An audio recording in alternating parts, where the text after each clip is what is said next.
कुछ समय बीत चुका था। गोकुल में नन्ही कृष्ण सबकी आंखों का तारा बन चुके थे। उनकी मुस्कान से घर घर आनंद फैल जाता था। माता यशोदा उन्हें गोद में लेकर झुलाती और नंद बाबा गर्व से उन्हें निहारते रहते। लेकिन एक बात सबके मन में थी। अब तक बालक का नामकरण संस्कार नहीं हुआ था। गर्ग ऋषि का आगमन। एक दिन नंद बाबा ने महान ऋषि गर्गाचार्य को गोकुल बुलवाया। गर्ग ऋषि वेदों के ज्ञाता, तपस्वी और योगी थे। वे चुपचाप नंद बाबा के घर पहुंचे।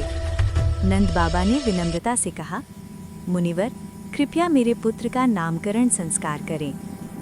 गर्ग ऋषि बोले, नंद जी, मथुरा का राजा कंस अत्याचारी है।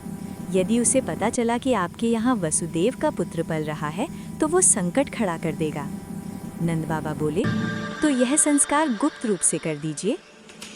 गुप्त नामकरण संस्कार। रात के समय घर के भीतर दीपक की मंद रोशनी में गर्ग ऋषि ने मंत्र उच्चारण शुरू किया। वातावरण दिव्यता से भर गया।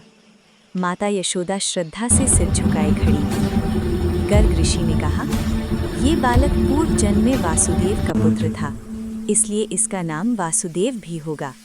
ये देवताओं को आनंद देने वाला है, इसलिए इसका नाम कृष्ण होगा। ये सबको आकर्षित करेगा, इसलिए इसे गोविंद और माधव भी कहा जाएगा। भविष्यवाणी। गर्ग ऋषि ने आगे कहा, ये बालक असुरों का नाश करेगा, धर्म की स्थापना करेगा और संसार में लीला करेगा। नंद बाबा और यशोदा मैया भावुक हो गए। उनकी आंखों में आंसू थे, पर वो आंसू आनंद के थे। नन्हे कृष्ण मुस्कुरा रहे थे, मानो सब कुछ जानते हों।